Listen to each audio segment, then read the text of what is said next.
వచ్చేటప్పుడు చాలా మంది యువ మిత్రులు కలిసిండ్రు.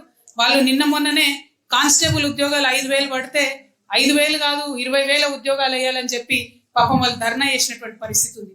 వాస్తవానికి ఏంటంటే ఒక 15 లక్షల మంది at any point of time ఈ తెలంగాణలో ప్రిపేర్ అవుతా ఉంటారు ఎప్పుడు కానిస్టేబుల్ ఉద్యోగాలు పడతాయని.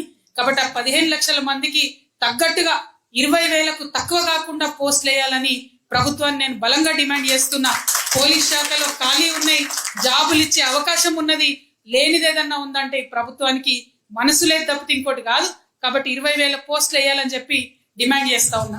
ఎట్ ద సేమ్ టైం ఎస్ఐలకు సంబంధించి వయో పరిమితిని సడలించడం జరిగింది. అంటే సేమ్ టెస్టులు ఉంటాయి కానిస్టేబుల్ కి ఎస్ఐకి, కానీ ఎస్ఐ 35 ఏళ్ళు అయితే ఆయన ఎస్ఐ పనికొస్తాడు అంటున్నారు, కానిస్టేబుల్కేమో కట్ ఆఫ్ పెడతా ఉన్నారు. సో ఆ ఏజ్ రిస్ట్రిక్షన్ కూడా కానిస్టేబుల్లకు ఇచ్చే విధంగా ప్రభుత్వం ఆలోచన చేయాలని చెప్పి మేము కోరుతా ఉన్నాం.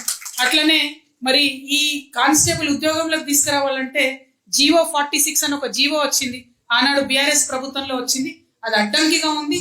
ఆ జీవో 46 కరెక్ట్ కాదని ఇదివరకు నిరుద్యోగుల కోసం పెట్టిన మీటింగ్ లో కూడా మేము చెప్పడం జరిగింది.